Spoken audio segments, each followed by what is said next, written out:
1 Samuel புத்தகத்துல பெலிஸ்தியர்கள் உடன்படிக்கை பெட்டி எடுத்துட்டு போய் தாகோன் கோவிலில் உள்ள தாகோன் சிலைக்கு பக்கத்திலே வைக்கிறாங்க. அப்படி வைக்கும்போது அடுத்த நாள் அந்த தாகோன் சிலை உடன்படிக்கை பெட்டிக்கு முன்பாக விழுந்து கிடந்துச்சு. அதை மக்கள் கண்டுக்காம அது எங்க இருந்துச்சோ அதே இடத்துல போய் வச்சுட்டாங்க.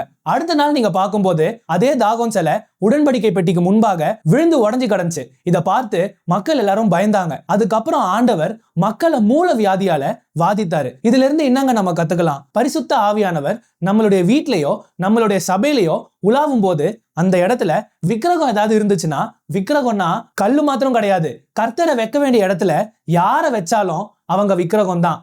அப்போ அந்த இடத்துல கர்த்தருடைய ஆவியானவர் உலாவனாரு அப்படின்னா ஆண்டவர் அந்த விக்கிரகமாகிய மனுஷனுக்கு ஒரு வார்னிங் கொடுப்பாரு. அதை பார்த்தே மக்கள் பயந்துட்டாங்கன்னா எதுவுமே ஆகாது.